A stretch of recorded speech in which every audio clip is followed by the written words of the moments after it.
Spain versus Italy classic একটা match, তাই না?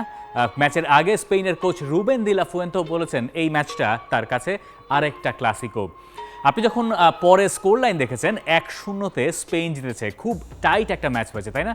মানে সব কিছু মিলিয়ে আপনার মনে হতে পারে যে দুর্দান্ত একটা ম্যাচ হয়তো হয়েছে, যেখানে শেষ পর্যন্ত স্পেন 1-0 গোলে ইতালিকে হারিয়েছে। কিন্তু আপনার ধারণা মোটেই হয়তো সঠিক নয়। স্পেনের এই ছবিটা দেখলে আপনি বলবেন যে বাহ, তো দারুণ এক ছবি। স্পেন রাউন্ড অফ 16-এ উঠে গেছে, 6টা পয়েন্ট তাদের হয়েছে, ইতালির এখনও সমীকরণ আছে।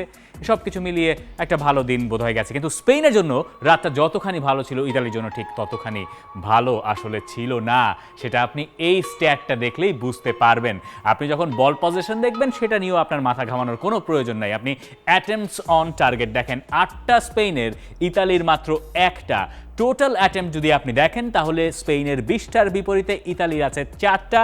আর সেভ যদি দেখেন তাহলে একটা, মাত্র উনাই সিমনকে একটা সেভ করতে হয়েছে, 8টা সেভ করতে হয়েছে ইতালির গোলকিপার জিয়ানলুইজি দোন্নারুমাকে। চলছে প্রেডিকশন গেম নগদ অ্যাপে। প্রেডিকশন করে জিতুন জিক্সার বাই টিভি, স্মার্টফোন সহ আরো অনেক পুরস্কার। তাহলে এখন নিশ্চয়ই আপনি বুঝতে পারছেন ম্যাচটা কতখানি এক পেশে হয়েছে। এক পেশে ম্যাচে শেষ পর্যন্ত স্পেন জিতে গেছে এবং জিতেছে আসলে এই আত্মঘাতী গোলে। এই জায়গায় কালাফিওরির কাছে যখন বল, তিনি আসলে জানেন না, তিনি জানেন অবশ্য, এতক্ষণে বুঝে গেছেন যে যা বিপদ ঘটার সেটা তার কপালে লেখা হয়ে যাচ্ছে। যদিও কালাফিওরির এই জায়গায় কিচ্ছু করার ছিল না। কেন ছিল না সেটা ব্যাখ্যা করছি। জিয়ানলুইজি দোনারুমা পড়ে আছেন, কালাফিওরির ওপাশ দিয়ে আত্মঘাতী গোল করা হয়ে গেছে। ততক্ষণে স্পেন সেকেন্ড হাফে লিড নিয়েছে। এর আগে এই গোলের যখন তৈরিটা হয়, এক পাশে নিকো উইলিয়ামস তিনি দারুণ করেছেন, তার একটা ক্রস, আলভারো মোরাতার হেডার, সেখানে এই গোলকিপার জিয়ানলুইজি দোনারুমার একটা আলতো টাচ ছিল এবং শেষে গিয়ে কালাফিওরি তিনি দৌড়ে যাচ্ছিলেন, দৌড়ানোর চেষ্টা করছিলেন, তার হাঁটুতে লেগে বলটা নিজের জালে ঢুকে গেছে। আপনি ইতালিকে স্রেফ আনলাকি ভাবতে পারেন, আপনি কালাফিওরিকে স্রেফ আনলাকি ভাবতে পারেন। কালাফিওরি হয়তো আনলাকি, কিন্তু ইতালি আনলাকি নয়, কারণ স্পেন ডমিনেশন দেখিয়েছে। স্পেন মূলত ইতালির নাভিশ্বাস তুলে ছেড়েছে। পুরো ম্যাচে স্পেন যেভাবে দাপট করেছে, স্কোর লাইন আসলে শেষ পর্যন্ত এমন কথা বলছে না। স্পেন একটাই মাত্র পরিবর্তন নিয়ে ইতালির বিপক্ষে খেলতে নেমেছিল, যেখানে আয়মারিক লাপোর্তে এসেছিলেন সেন্টার ব্যাক পজিশনে, আর ইতালি ছিল আনচেঞ্জড। কিন্তু ইতালি ম্যাচের শুরু থেকে শেষ পর্যন্ত স্পেনের সঙ্গে একদমই তাল মেলাতে পারে নাই। কেন পারে নাই সেটা একটু ব্যাখ্যা করার চেষ্টা আমরা করি। এইসব গল্প তো গেল, আমরা যদি এই জায়গাতে দেখি, এটা ম্যাচের 15 মিনিট বোধহয় ওই সময় চলে। ইতালি যে কাজটা করেছিল, তাদের কোচ লুচিয়ানো স্পালেত্তি চেয়েছিলেন একটা বল ছাড়া, যখন উইদাউট দ্য বল তারা তখন 4-4-2 ফরমেশনে তারা চলে যাবে।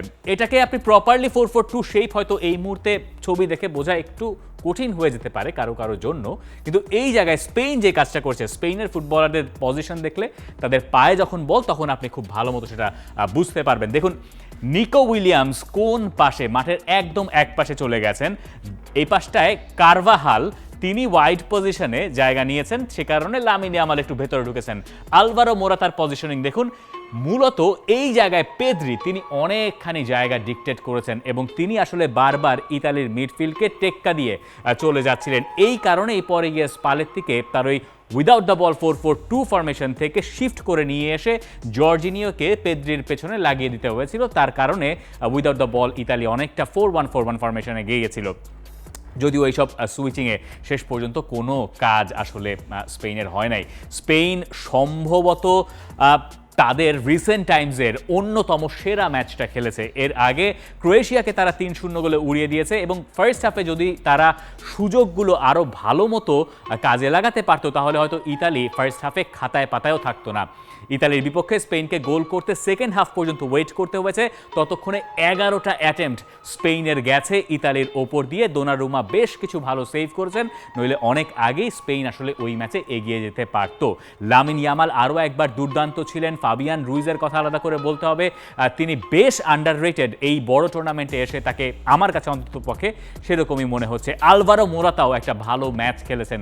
তার পরিবর্তন যে হয়েছে খেলায়, সেটা তার খেলা দেখলে আপনি হয়তো অনেকখানি বুঝতে পারবেন। কিন্তু যিনি আসলে মূলত স্পেনের হয়ে এই ম্যাচে গেম চেঞ্জার ছিলেন, তিনি হচ্ছেন অ্যাথলেটিক বিলবাওয়ের নিকো উইলিয়ামস। তাকে আটকাতে এই ছবিতে যেরকম ইতালি হিমশিম খেয়েছে, পুরো ম্যাচেই ইতালিকে হিমশিম খেতে হয়েছে নিকো উইলিয়ামসকে কাটানোর জন্য। এই যে স্পেনের যে তত্ত্বটা আমরা ব্যাখ্যা করার চেষ্টা করলাম যে স্পেন এত ভালো কি করে করলো, স্পেনের এই জায়গায় মূল টোটকাটা ছিল টেক অনস। তারা মূলত তাদের যে ফুটবলাররা, ইন্ডিভিজুয়াল ফুটবলার, আপনি এতগুলো নাম যেগুলো বললাম, সবাই কোয়ালিটির দিক থেকে সম্ভবত ইতালির ফুটবলারদের চেয়ে এগিয়ে, এবং দিন শেষে ওই কোয়ালিটিটাই পার্থক্য গড়ে দিয়েছে দুই দলের ভেতরে, যদিও আত্মঘাতী গোলের একটা ব্যাপার সেখানে আছে। নিকো উইলিয়ামস তিনি সব মিলিয়ে 11টা টেকঅনস কমপ্লিট করেছেন, সব মিলিয়ে 29টা টেকঅনস কমপ্লিট করেছে স্পেন, তার ভেতরে 11টাই নিকো উইলিয়ামসের, এবং ম্যান অফ দ্য ম্যাচও ওই নিকো উইলিয়ামসই হয়েছেন। কিন্তু ইন্টারেস্টিং ব্যাপার হচ্ছে Nico Williams man of the match হওয়ার পর তিনি কৃতিত্বটা দিচ্ছেন মার্ক কুকুরেয়াকে, লেফট ব্যাক যিনি, অর্থাৎ কুকুরেয়া যেখানে খেলেন তার ঠিক সামনে খেলেন হচ্ছে নিকো উইলিয়ামস। অর্থাৎ মার্ক কুকুরেয়ার কাছ থেকে যথেষ্ট সাপোর্ট তিনি পাচ্ছেন বলেই তিনি বিশ্বাস করেন তিনি সামনে অনেক ভালো করতে পারছেন। অথচ এই কুকুরেয়া স্টার্টিং 11-এ থাকবেন কি থাকবেন না, এটা একটা বড় প্রশ্ন ছিল। সেটার বাইরেও তিনি যে স্কোয়াডে থাকবেন এটাই হয়তো অনেকের কাছে একটু খটকা লাগার মতো ব্যাপার, কারণ তিনি চেলসির হয়ে খুব একটা ভালো সিজন কাটাননি, কিন্তু স্পেনে তিনি দুর্দান্ত করছেন। এই ম্যাচেও যখন ইতালি শেষ দিকে গিয়ে একটু প্রেশার দেওয়া শুরু করলো, মার্ক কুকুরেয়া চমৎকার করেছেন তার নিজের জায়গায়। আর নিকো উইলিয়ামস ম্যাচ শেষে তার ম্যান অফ দ্য ম্যাচ যখন তিনি হয়েছেন, সেই কৃতিত্বটা তিনি ভাগ করে দিচ্ছেন কুকুরেয়াকে। এই কারণেই স্পেন আসলে এবারের টুর্নামেন্টের অন্যতম ফেভারিট।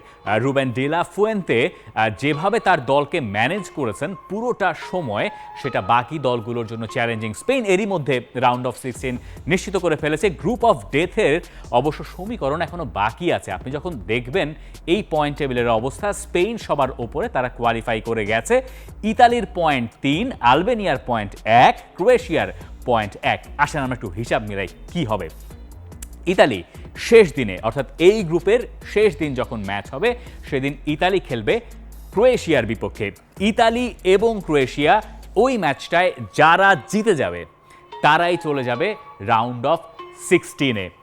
যদিও ক্রোয়েশিয়া যদি জিতে যায় তারপরে তাদের আলবেনিয়ার সঙ্গে একটা সমীকরণ আছে, সেটা হচ্ছে যদি আলবেনিয়া স্পেনকে হারিয়ে দেয় তাহলে আলবেনিয়া এবং ক্রোয়েশিয়া দুই দলের পয়েন্টে সমান হবে। মানে ধরে নিচ্ছি আমরা যে ক্রোয়েশিয়া জিতলো, আলবেনিয়া জিতলো, তাহলে দুজনের পয়েন্টই হবে আসলে 4। তখন হেড টু হেডে যেহেতু তারা ড্র করে গেছে, তখন যে ব্যাপারটা হিসেবে আসবে সেটা হচ্ছে গোল ডিফারেন্স। তাদের গোল ডিফারেন্স কেমন, যারা গোল ডিফারেন্স সুপেরিয়র তারা চলে যাবে রাউন্ড অফ 16-এ, তখন ইতালি পড়ে যাবে বাদ। কিন্তু ইতালির পরের রাউন্ডে যাওয়ার সমীকরণ সহজ। ইতালি যদি ক্রোয়েশিয়ার সঙ্গে তারা ড্রও করে তাহলে তাদের পয়েন্ট দাঁড়াচ্ছে 4। অন্যদিকে আলবেনিয়া যদি স্পেনকে হারিয়েও দেয়, তাদের পয়েন্ট 4 হলেও তারা যেহেতু ইতালির কাছে হেরেছে, তাই ওই জায়গায় ইতালি সরাসরি থ্রু করবে। যদিও এই গ্রুপে তৃতীয় হয়ে শেষ করা দলের পরের রাউন্ডে যাওয়ার সম্ভাবনা এখনও খুব ভালো মতোই আছে। সেটার জন্য 4 পয়েন্ট বা 3 পয়েন্ট যথেষ্ট হলেও হতে পারে, এটা পরিষ্কার করে বলা সম্ভব নয়। তবে এই ম্যাচ থেকে, অর্থাৎ ইতালি আর স্পেনের ম্যাচ থেকে, আপনি স্পেনের যতগুলো পজিটিভ দিক খুঁজে পাবেন, ইতালির ঠিক ততগুলো পজিটিভ দিক খুঁজে পাওয়া যাবে না। টুর্নামেন্ট শুরুর আগে অনেকেই বলছিলেন যে ইতালি আসলে এবার অত ভালো অবস্থানে নেই, তাদের খেলা দেখলেও আপনি সেটা বুঝতে পারবেন। স্পেশালি ফরওয়ার্ড লাইনে তারা দারুণ ভুগেছে।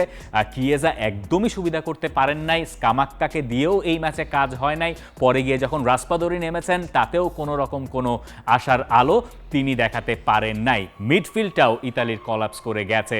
সেই জায়গায় পরে যখন ক্রিস্টিয়ানচে নেমেছেন তাতেও কোনো কাজ হয় নাই। ক্যাম্বিয়াসোকে ট্রাই করা হয়েছে, তাতেও কোনো রকম কোনো কাজে আসে নাই। তবে ইতালির জন্য আরও দুশ্চিন্তার কারণ ডিমার্কোর ফর্ম। ফার্স্ট ম্যাচটা তার খুব একটা ভালো যায় নাই, একটা গোল যেটা আলবেনিয়া করেছিল তাতে তার দায় আছে খানিকটা। সেকেন্ড ম্যাচেও তিনি ভয়াবহ ছিলেন, লামিন ইয়ামালের সঙ্গে একদম পুরোটা সময় তাকে ভুগতে হয়েছে। অন্য পাশে থাকা ডি লরেন্সও আসলে ভুগেছেন নিকো উইলিয়ামসের বিপক্ষে।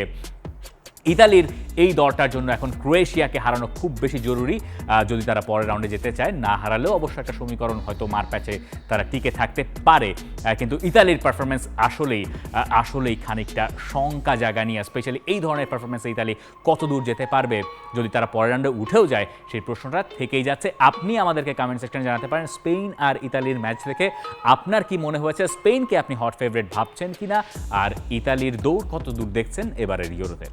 For more updates, subscribe to our YouTube channel and click on the bell icon. Follow us on Facebook and Instagram. Download T Sports app to enjoy exciting games and highlights. Visit tsports.com.